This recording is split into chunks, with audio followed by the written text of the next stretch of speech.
Good day. Today we'll be presenting on hydroelectricity. Our group members are Brandon Little, Sanjeev Maharaj, Brian Mohammed, Damian Mohammed, and Kishan Simongal.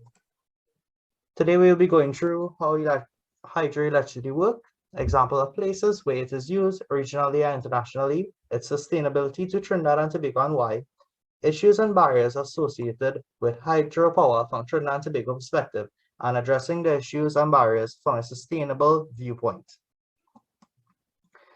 I now pass you over to Brandon Little, who will be covering hydroelectricity work, defining hydroelectricity. Brandon here. So first we will be explaining what hydropower, what hydroelectricity is. It is a renewable form of energy that is generated by the motion of waters. So this could be rivers, dams, etc. The kinetic energy produced by the motion of the water is converted into electrical energy to be used domestically or by businesses alike. Now, in order to harness that kinetic energy from the moving water, we need to take advantage of hydropower plants. Now, hydropower plants are necessary for the generation of hydroelectricity, and conventional power plants usually consist of the four following parts, which I will explain in greater detail. So, hydroelectric dams, turbines, generators, and transmission lines. So the hydroelectric dams, its purpose is to raise the water level of the moving body of water that it is blocking. So the purpose of raising the water level is to control the amount of water that enters to the penstock that you can see on the diagram. The penstock being the space between the intake and the turbine. It allows us to control the amount of water, because the energy that is produced will be directly proportional to how much water falls into the turbine, or how high the water is falling from. Okay. Right one here. So hydroelectric turbines turn the water that passes through, which the kinetic energy that's being used by the water, into mechanical energy. And when the water passes through the penstock, the water rotates the fan. The fan is then connected to a rotating shaft for the generator. Now, the previous kinetic energy that the water was the previous kinetic energy that we had, that the water is producing using the turbines, will now be converted to electrical energy by the hydroelectric generator. The hydroelectric generator, this is how it works. It was based on discoveries made by Faraday, and he found that when a magnet moves past a conductor, it causes electrical flow. So in large generators, electromagnets are made by circulating direct current through loops of wire wound around stacks of magnetic steel laminations. Now, these are called field poles, and they are mounted on the perimeter of the rotor. So when the rotor turns, it causes the field poles, well, the electromagnets, to move past the conductors mounted on the stator. This in turn causes electricity to flow and voltage to develop at the generator output terminals. For transmission lines now, the electricity that would be previously produced by the generator is now used as a means to transmit the electricity to various businesses or to be used domestically accordingly. And who's next? Okay, so I'll be discussing regional and international application of hydroelectricity. First, we'll cover hydroelectricity in the region of Dominica. Dominica Electricity Service Limited operates 3 runs of the river hydro plants on the Rosa River in the Rosa Valley. These plants are the Lauda plants, Trafalgar plants, and Padu plants with installed capacity of 1.24 megawatts 3.52 megawatts and 1.8 megawatts respectively. These 3 plants are automated and are unmanned by operators. The plants are controlled from the System Control Center located in Fawn Court. In 2012, the total energy production was 101.6 gigawatts, of which 26.3% in 2012, a total of 90.1 gigawatts of energy was sold to the public. Next, we have Haiti, located on the Artibonite River, 70 kilometers from the capital, Port-au-Prince. The Pelagia hydropower plant, one of the largest and oldest plants in the country, operates by Electricity de Haiti. A total energy production of 54 megawatts, account for 30% of the country's electricity. Next, we have international, China.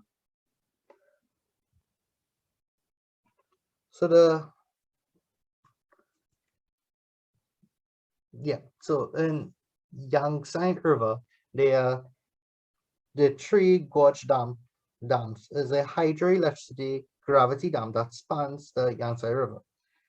It is the world's largest power plant with a maximum capacity of 22.45 gigawatts using an aerial array of Francis-type turbines.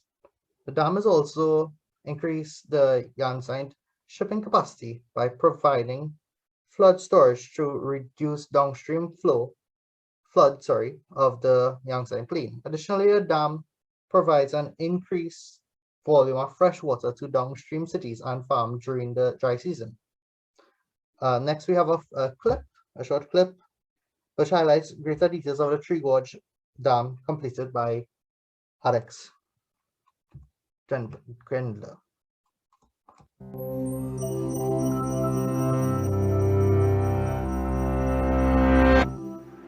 In 2018, a single power plant produced more energy than the world's largest coal-powered and gas-powered plants combined. And rather than using finite fossil fuels, this massively powerful plant relied on a time-tested source of renewable energy, running water. Stretching over 2.3 kilometers, China's Three Gorges Dam isn't just the world's largest hydroelectric plant. It's capable of producing more energy than any other power plant on Earth. So what allows Three Gorges to generate all this power? And how do hydroelectric plants work in the first place? A hydroelectric dam is essentially a massive gate which redirects a river's natural flow through a large pipe called a penstock. Rushing water flows through the penstock and turns the blades of a turbine, which is attached to a generator in an adjacent power station. The turning of the blades spins coils of wire inside a magnetic field, producing a steady supply of electricity. Because the penstocks can be sealed at any time, a dam can hold back excess water during stormy seasons and save it for dry ones. This allows hydroelectric dams to produce power regardless of the weather, while simultaneously preventing floods further downstream. These benefits have long appealed to China's Hubei province. Located near the basin of the Yangtze River, this region is prone to deadly floods during rainy seasons when the Yangtze's flow is strongest. Plans to build a dam that would transform this volatile waterway into a stable source of power circulated throughout the 20th century. When construction finally began in 1994, the plans were epic. The dam would contain 32 turbines, 12 more than the previous record holder, South America's Itaipu Dam. The turbines would supply energy to 2 separate power stations, each connecting to a series of cables spanning hundreds of kilometers. Electricity from Three Gorges would reach power grids as far away as Shanghai. However, the human costs of this ambition were steep. To create the dam's reservoir, workers needed to flood over 600 square kilometers of land upstream.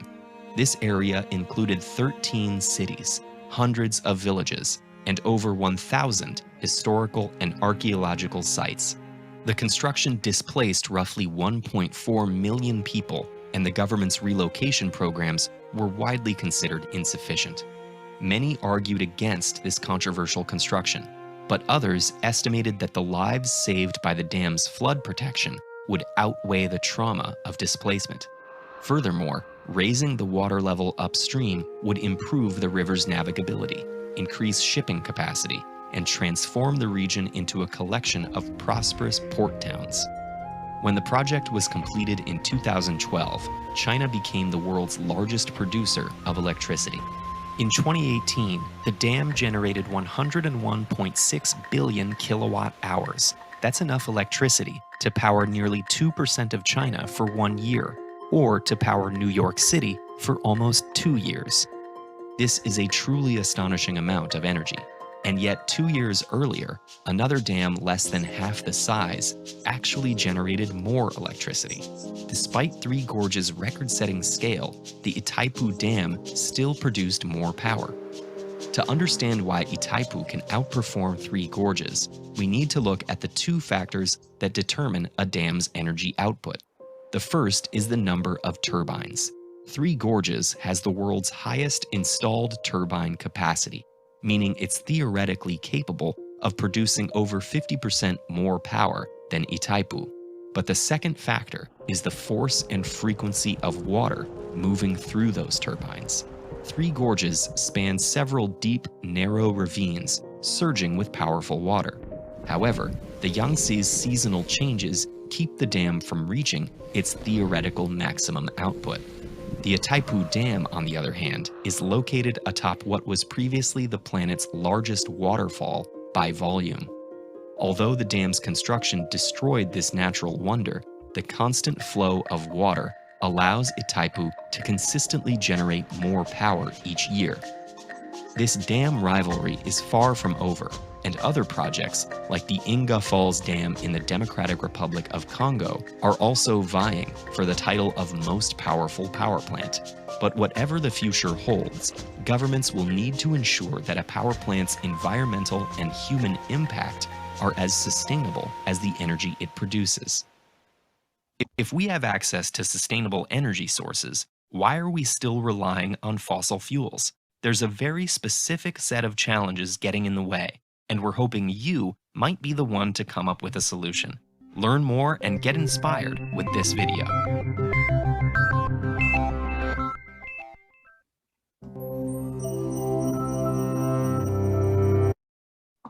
Okay, so now we move on to one additional plant for the international area, Iceland.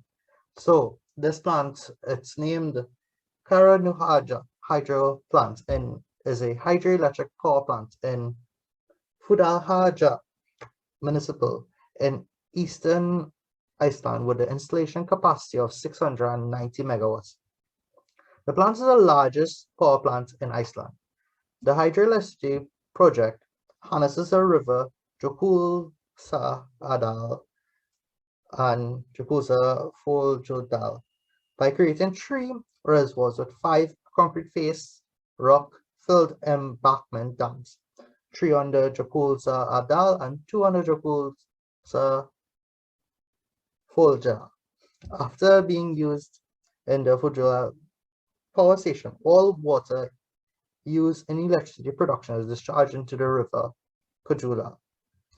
The power generated by this plant is supplied to the Al-Quafajara aluminum smelter, one of the world's first greenified smelter plants. We have another short clip that would further give details about this particular hydropower plant. Kárahnjúkar Hydroelectric Plant, Iceland. On a plateau in northeastern Iceland, some 300 kilometers from the capital Reykjavik and less than 200 kilometers from the Arctic Circle, a dam, built by WeBuild, has proven to be the most effective way to harness the power of the waters flowing from Mount Kárahnjúkar. The glacial waters of the Jökulsá Adal River arrive at the Halslón Reservoir and then are diverted to an underground power station with a nearly 40-kilometer headrace tunnel built by WeBuild. excavated by 3 boring machines. Completed in 2008, the Karanyukar hydroelectric plant has a dam with a crest length of 730 meters and a height of 193 meters.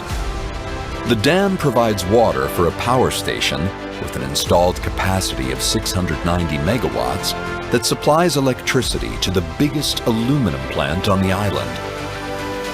The project has helped make Iceland the country with the highest amount of electricity generated by renewable resources in the world.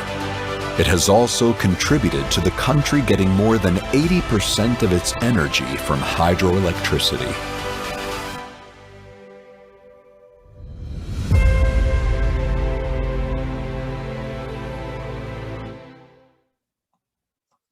I will now hand you over to Kishan Simangal, who will be covering its sustainability to Trinidad and Tobago and why. Good day, everyone. I'll be explaining its suitability to Trinidad and Tobago and why. Uses of hydropower. The uses of hydropower dates back to the ancient Greece and China when water wheels were installed in rapidly flowing rivers to turn milestones and other equipments. Years later, this was used on other continents and right here in Trinidad and Tobago, used to power light sources in Azorites.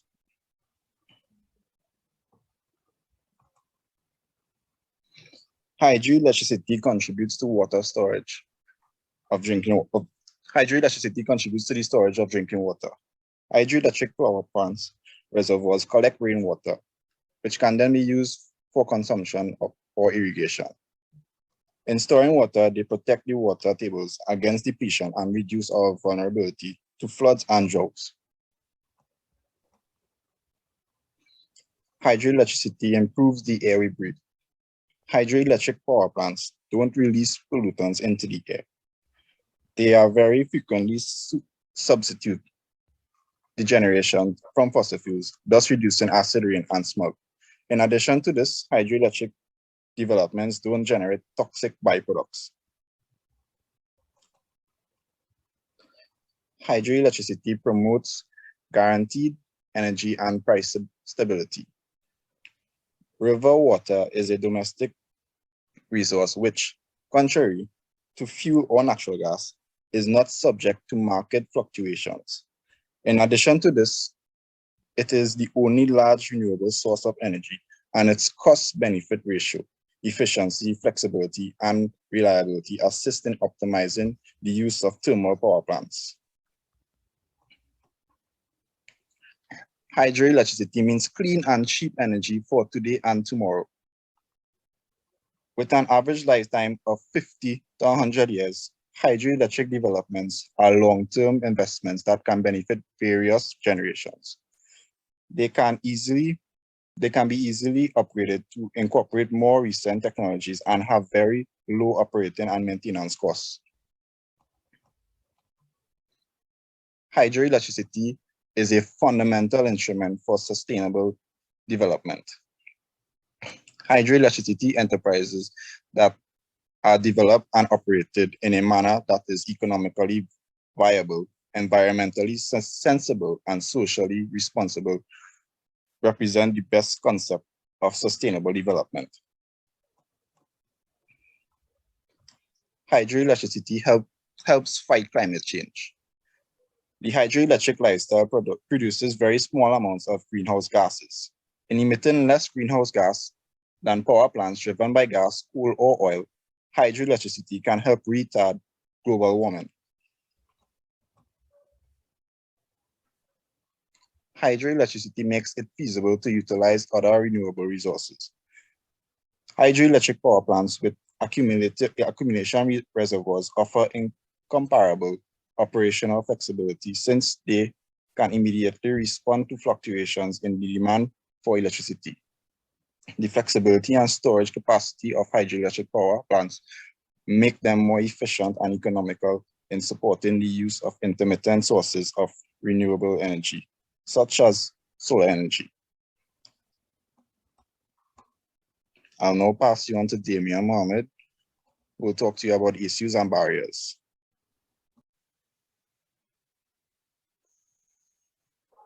So issues and barriers associated with hydropower.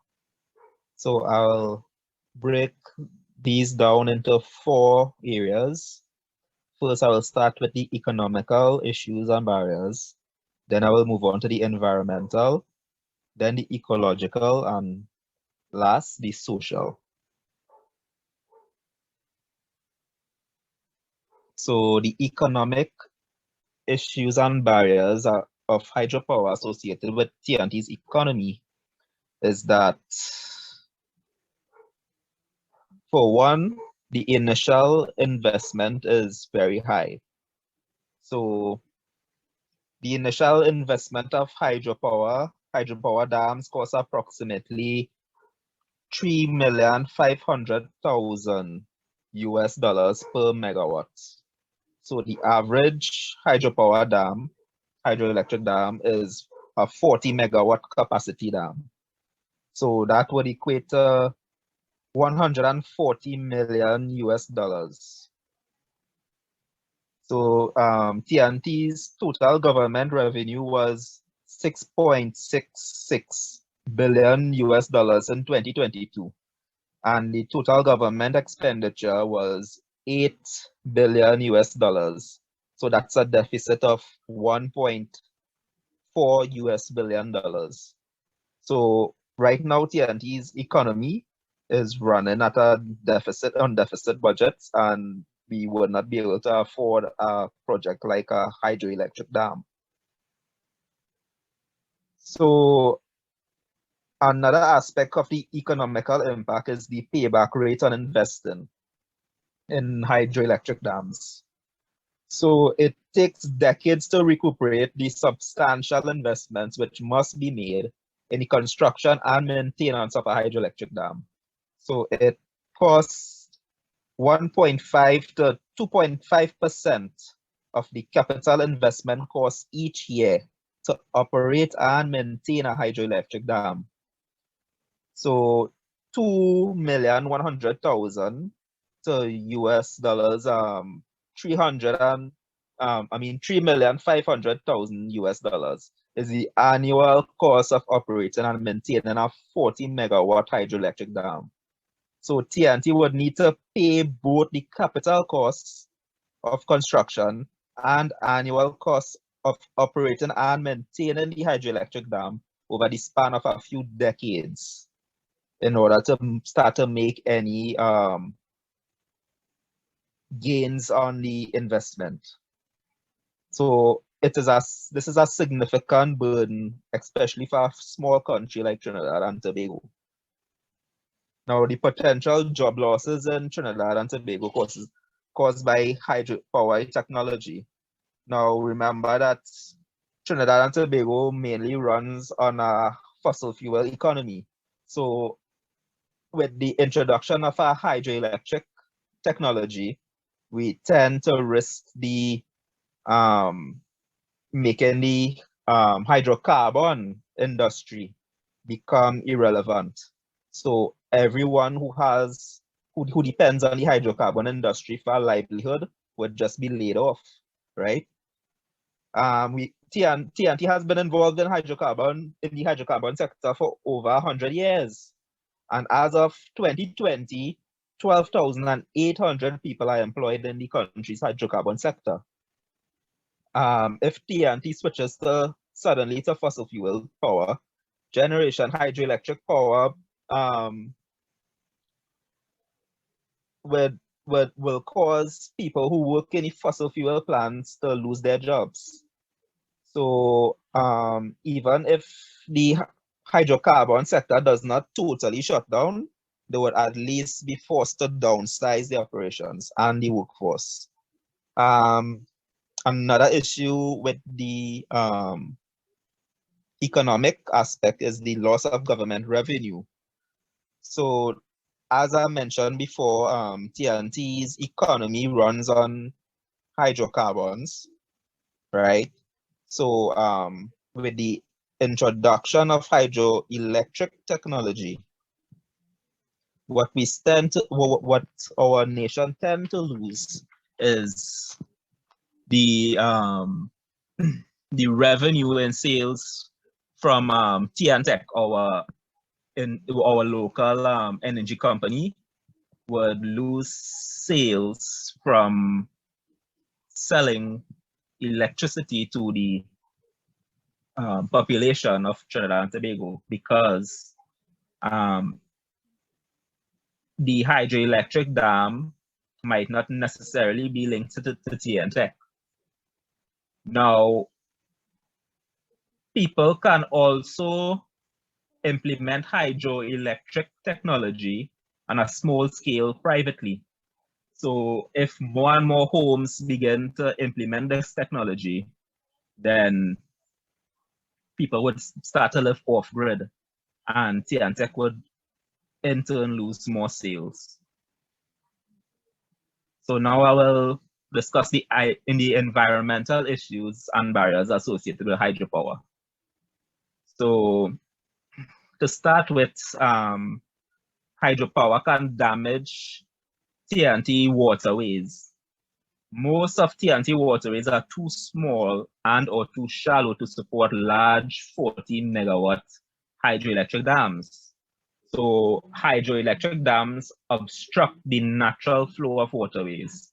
This also obstructs the natural flow of sediments carried by these waterways, and these sediments still tend to build up at the base of the dam, and eventually they can cause the riverbed and water levels to rise. This can cause the upstream portion of the river to become shallower over time. And it will get shallower and shallower until it potentially turns into a swamp-like area. Hydroelectric dams can also flood the areas upstream, and those areas can become unlivable. The flooding of large areas can also cause a decrease in the land available for agriculture, as agricultural land is swallowed up by the flood, and people are forced to relocate to unflooded land which could have been used for agriculture instead of housing. And TNT being a pair of small islands, we have limited land available, especially to be flooded. So that is something to think about. Now, hydroelectric dams could also cause droughts in areas downstream, because well, you're damming up the river and you are obstructing the natural flow of the river. So downstream can become very arid, and waterways, they don't only transport water, but they transport sediments and minerals and nutrients. And those minerals and nutrients, they nourish and fertilize the soil downstream. So the sudden absence of a supply of nutrients and minerals downstream can cause the soil to become barren. Now, another aspect is the greenhouse gas production. Now, hydroelectric dams can produce greenhouse gases, especially in tropical climates. How this happens? Well, when the dam causes the upstream to be flooded, you run the risk of flooding forested areas, and with that greenery in the forested areas being flooded, and they will die. The plants and the trees will die, and when they are decomposing, they will produce methane gas. And methane is a harmful greenhouse gas.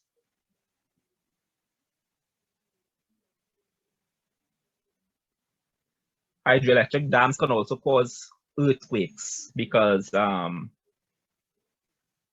the water in the reservoirs upstream will seep excess water into the subsurface of the rock formation. This water lubricates and the formation and tectonic plates, causing them to move more easily at higher rates and magnitudes during earthquakes. Now, excess groundwater can also cause landslides and sinkholes to become more frequent in TNT, since our soil and in large areas of the islands are sandy and easily eroded. Now, if you drive on the roads and you notice the bad roads, you can notice how sandy the soil is because the erosion, the roads will erode underneath and cause potholes and whatnot. Now, I will move on to talk about the ecological issues and barriers. Now, hydroelectric dam technology can cause an insect vector problem because everyone knows about dengue fever and yellow fever, and well, recently we had, some years ago, we had Zika virus. And all those things will just be inflamed with the increased flooding of areas upstream.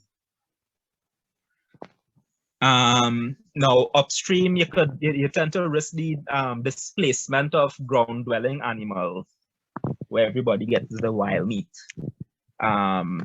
The flooding of areas can damage the habitats of species such as agouti, the anteater, the armadillo, which live in burrows and feed on ants, nuts, fallen fruit, etc.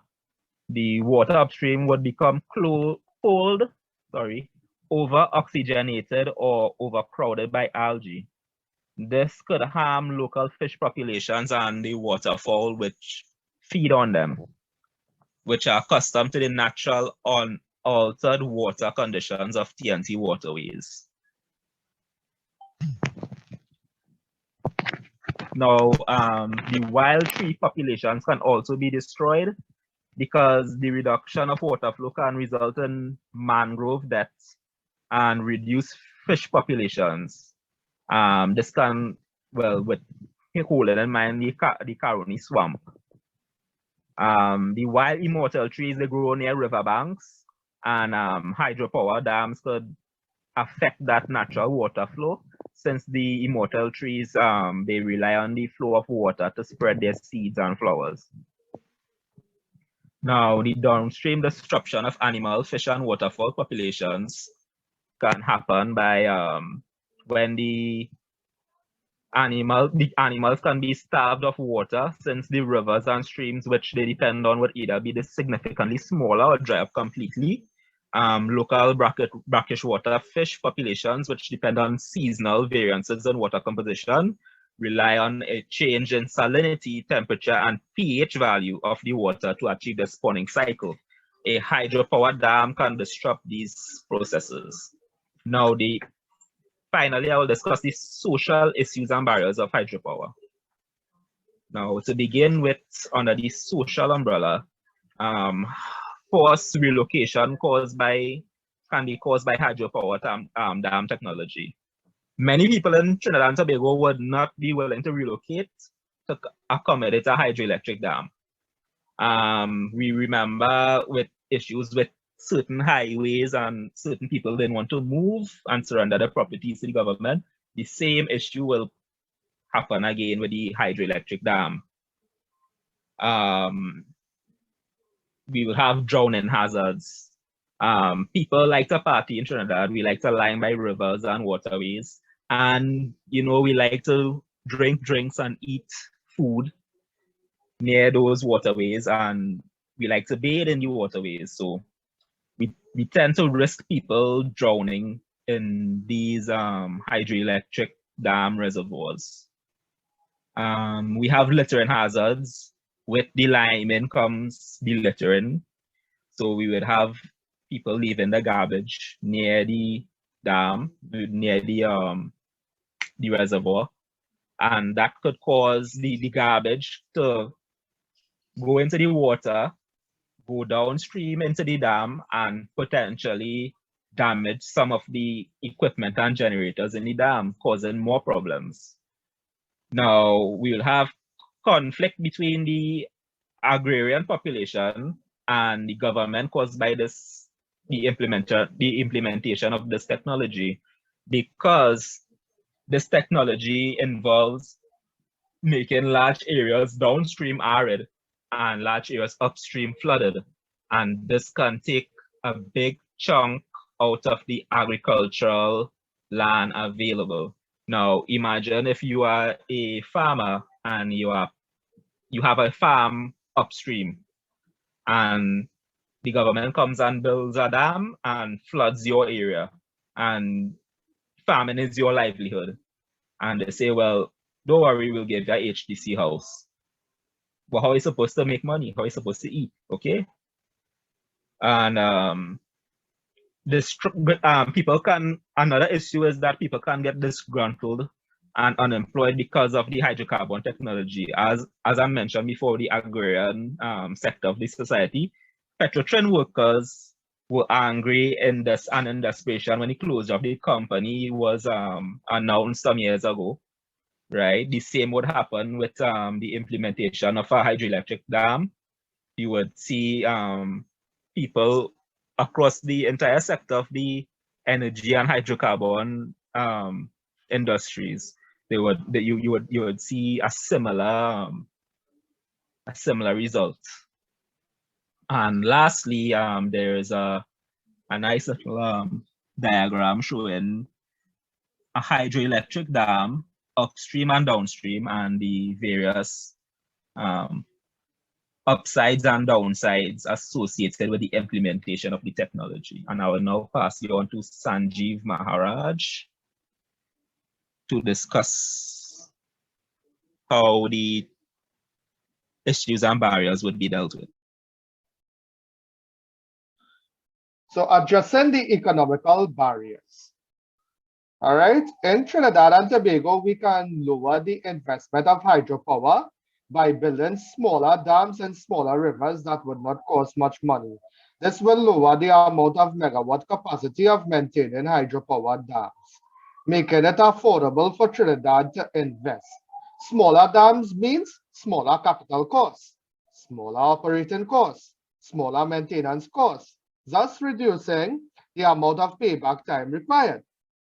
Investing on hydropower on a minimized scale would mean that you don't have to totally replace the hydrocarbon sector. This would reduce the amount of job losses in the hydrocarbon sector, and state-owned companies like TNTech would be able to provide electricity from both sources to residents, thus reducing the loss of government revenue in the country. The cost of relocation can be reduced by building dams in remote areas so that the number of relocations would be minimal. Now I will address the environmental barriers. Reducing damage to TNT's waterways can be done by having proper maintenance on hydropower systems and by cleaning the sediments in the upstream portion of the rivers.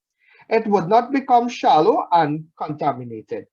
Sediments that are removed from the upstream portion of the river can be used back to plow the lands in the downstream portion of the river, where the stream does not flow anymore, thus allowing the land to become back rich with nutrients. Building dams in Trinidad, where rivers are in highland areas rather than in lowland areas, can reduce flooding that are usually caused by hydropower technology. This will prevent damage to agricultural lands, and people would not be forced to be relocated. Reducing damage to agricultural land would also reduce methane gas emissions from dead plants, which would help the climate. Avoid building dams on tectonic plates to avoid earthquakes and damage to both the environment and the hydropower system. Addressing the ecological barriers. For shallow flooded areas, you can reduce the vector problems by conducting vector control schedules or by building dams and rivers in highland areas to avoid flooding. Avoid building dams near mangroves and swamps, as it can destroy the natural habitat of the swamp or mangrove. Remove and relocate marine life, fish, and other living organisms in rivers to other freshwater bodies before building dams to avoid death of these life forms. Addressing the social barriers. Again, build dams in remote areas to avoid relocation. Warning signs near water reservoirs where dams are built should be displayed to the public to avoid drowning. Laws should be put in place for people not to litter near and around hydroelectric dams.